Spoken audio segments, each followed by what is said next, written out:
ప్రకాశం బ్యారేజీలో బోట్ల తొలగింపు పనులు పరిశీలించిన మంత్రి నిమ్మల రామానాయుడు, హోంమంత్రి వంగలపూడి అనిత. ప్రకాశం బ్యారేజీ బోట్స్ అంశం చూస్తే ఇది రాజకీయ కుట్ర అనిపిస్తోంది. మొదట ఒక్కొక్క బోట్ బరువు 40 టన్నులు అనుకున్నాం, కానీ 80 టన్నుల వరకు ఉంది. ఈ 3 బోట్లు ఒకదానితో ఒకటి ఇనుప రోప్స్ తో కలిపి ఉన్నాయి. ఈ బోట్స్ వైసీపీకి చెందిన అనుచరులవే.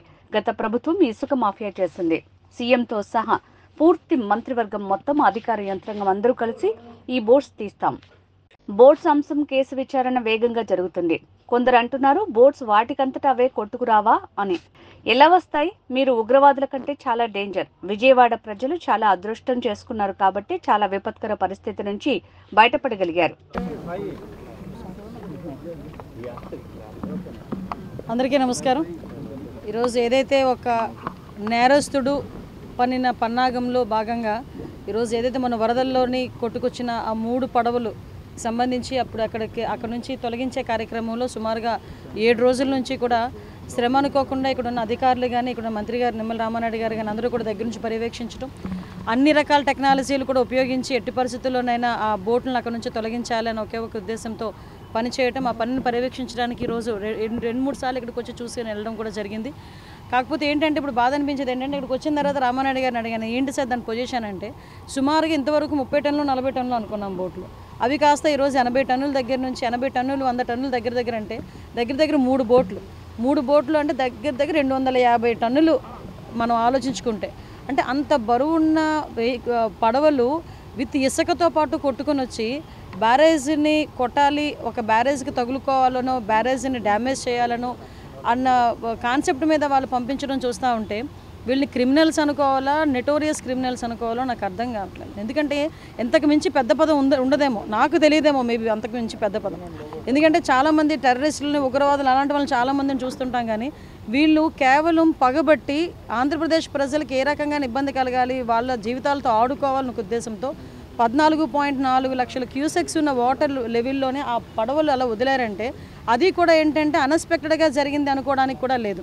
అది 3 పడవలకి కూడా యజమాని ఒకడే. ఆ ఒకటికి సంబంధించిన యజమాని 3 పడవలు లింకులు కట్టుకొని మరీ తీసుకొచ్చి వదిలేరంటే వీళ్ళ తాలూకా నైజం ఎలా ఉంటుందో ఒకసారి అందరూ కూడా ఆలోచన చేసుకోవాలి. ఈరోజు అందులోని కూడా వాళ్ళు ఆ పడవల్లోనే ఇసుకని యథేచ్ఛగా డ్రెస్సింగ్ చేసుకొని, ఇందాకే చెప్పారు గ్రీన్ ట్రిబ్యునల్ ప్రకారం ఎట్టి పరిస్థితుల్లో నదుల్లోని విత్ మెన్న తీయాలి తప్పించి ఒక మిషన్స్ ఉపయోగించే పరిస్థితి ఉండకూడదు. అందులో దగ్గర 10 లారీలు పట్టేటంత ఇసుకని తీసుకొచ్చుకోవచ్చు. అంటే వాళ్ళు ఏ రకంగా లాస్ట్ అంతా మాఫియాలు చేశారు. వాళ్ళ మాఫియాలకి అడ్డుగా ఈరోజు గవర్నమెంట్ ఎన్డీఏ గవర్నమెంట్ ఉంది కాబట్టి ఏదో రకంగా గవర్నమెంట్ని డ్యామేజ్ చేయాలనే ఉద్దేశంతో ఆ వరదల టైంలోనూ కూడా తీసుకొచ్చి బ్యారేజ్ని డ్యామేజ్ చేయడానికి ఎంతమంది ప్రాణాలు గాల్లో కలిసిపోయినా పర్వాలేదు, మేము తిరిగి అధికారంలోకి రావాలనే ఆకాంక్షతో వాళ్ళు చేసిన పనికి నిజంగా ప్రజలు ఎలాంటి బుద్ధి చెప్పాలో ప్రజలు నిర్ణయించుకోవాల్సిన అవసరం ఉంది. ఈరోజు నిజంగా చంద్రబాబు నాయుడు గారు కానీ అందరూ కూడా ఇక్కడ ఉన్న మంత్రి గారు కానీ అధికారులు అందరూ కూడా ఈరోజు పగలనక రాత్రనక కష్టపడి ముందు ఆ పడవలను కూడా అక్కడ నుంచి తీసే కార్యక్రమాన్ని కూడా శ్రీకారం చుడుతున్నారు. ఏదేమైనా అన్ని రకాలుగా సహాయ సహకారాలు గవర్నమెంట్ నుంచి తీసే ఉన్న మనుషులకి అందరికీ కూడా ఎక్కడైతే పనిచేస్తున్నారో వాళ్ళందరికీ కూడా టెక్నీషియన్స్ అందరికీ కూడా ఉంటుంది. యాజ్ ఎర్లీ యాజ్ పాసిబుల్ అది తీస్తాం. ఎవరైతే ఇలాంటివి పరిస్థితులకి ముందుకెళ్ళి ప్రజలు ఇబ్బంది పెట్టాలని చూస్తారో మాత్రం వాళ్ళ మీద మాత్రం కఠిన చర్యలు తీసుకుంటారు. లేదండి, ఆల్రెడీ విచారణ చాలా వేగవంతంగా జరుగుతుంది. చాలా ఇన్డెప్త్కి వెళ్తున్న విచారణలో కూడా. ఎందుకంటే అసలు చాలామంది నాకు చెప్పడం మర్చిపోయాను. మొన్న నేను ఎక్కడో ఒక యూట్యూబ్లోనే ఎక్కడో చూశాను, ఎవరో ఒక అతను చాలా టెక్నికల్గా మాట్లాడుతున్నానని చెప్పి మాట్లాడుతున్నాడు అనమాట. ఏ వాటర్ వస్తే కొట్టుకురావా, ఏ వాటర్ వస్తే 200 బోట్లు అక్కడ కట్టించున్నాయండి, ఈ 3 బోట్లు ఎందుకు కొట్టుకురావాలి? పోనీ 3 బోట్లు ఏమైనా లైట్ వెయిట్ ఇవేమైనా అంత బరువున్నవి కొట్టుకొని వస్తున్నాయంటే అక్కడ లంగర్ వేస్తున్నా లేకపోతే తాడులు పెట్టి కట్టినా ఎందుకు ఊడిపోతాయి అవి? అంటే వీళ్ళు ఇంటెన్షనల్గా చేసి మళ్ళీ తిరిగి మా మీద ఏదో బురద చల్లాలని చెప్పి ఏదో ఎనలిస్టులు అని చెప్పి కూర్చొని టీవీల మీద కూర్చొని మాట్లాడడం కాదండి. నేనేమంటానంటే అందరూ కూడా ఆలోచన చేసుకోండి. ఆ రోజు నిజంగా ఎన్డీఏ గవర్నమెంట్లో ఉన్న మేము కానీ ఆంధ్రప్రదేశ్ ప్రజలు కానీ ఈ చుట్టుపక్కల విజయవాడ ప్రాంత ప్రజలు ఏదో పుణ్యం చేసుకున్నారు కాబట్టి ఆగింది అది.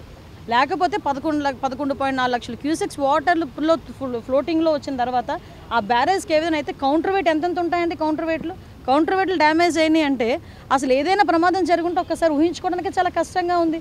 ఆ యాంగిల్ ఒక్కొక్కటి 17 టన్నులు కౌంటర్ వెయిట్, 17 టన్నులు కౌంటర్ వెయిట్ ఇబ్బంది డ్యామేజ్ అయింది. అటువంటి పరిస్థితుల్లోని ఏదైనా జరుగుంటే పరిస్థితి ఏంటి? మీరు పార్టీయేతరులు చాలామంది మాట్లాడచ్చు, మీరు జగన్ అంటే అభిమానం ఉండొచ్చు, కానీ ఎంతమంది ప్రాణాలు గాల్లో కలిపేయడానికి రెడీ అయ్యారు? ఆ యాంగిల్లో ఆలోచించండి. అంతే తప్పించి ఏదో మా మీద బురద చల్లాలి, మేమేదో పొలిటికలైజ్ చేద్దాం అనుకుంటే మాకేంటి లాభం? ఇందులో చాలా క్లియర్గా కరెక్ట్గా కళ్ళకి కనిపించే విషయమే మేము మాట్లాడుతున్నాం. ఈరోజు దాని గురించి కూడా ప్రజలందరూ కూడా ఎనలిస్టులు అందరూ కూడా ఆలోచన చేసుకోవాలని మాత్రం మనస్ఫూర్తిగా కోరుకుంటున్నాం.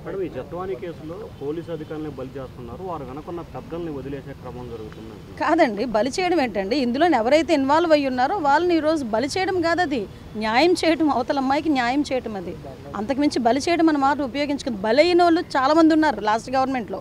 ఓకే, నేనేమంటానంటే కేసు పూర్వపరాలన్నీ కూడా అందరూ కూడా చాలా క్లియర్గా దర్యాప్తు చేస్తున్నారు. అందులో ఇన్వాల్వ్ అయిన ఆఫీసర్స్ని ఈరోజు క్లియర్ కట్గా ఉంది కాబట్టి సస్పెండ్ చేశాము.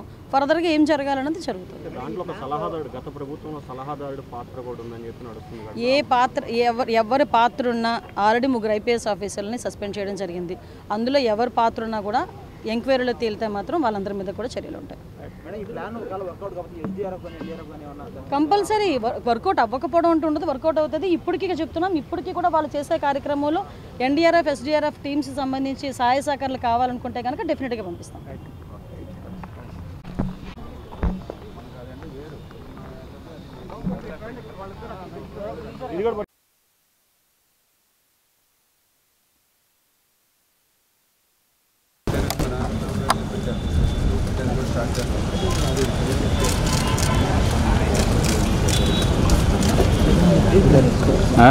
అన్నా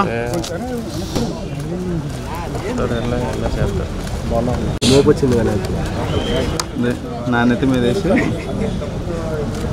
నన్ను పెళ్లి చేసావు.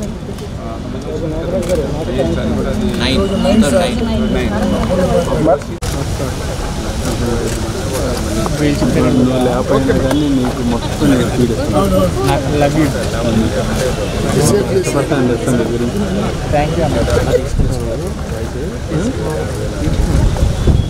రిపోర్టర్లు ఎవరు లేదు.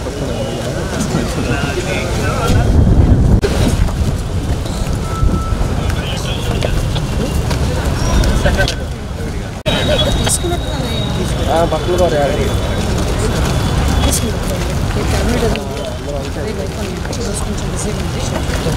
చూసిస్తాను.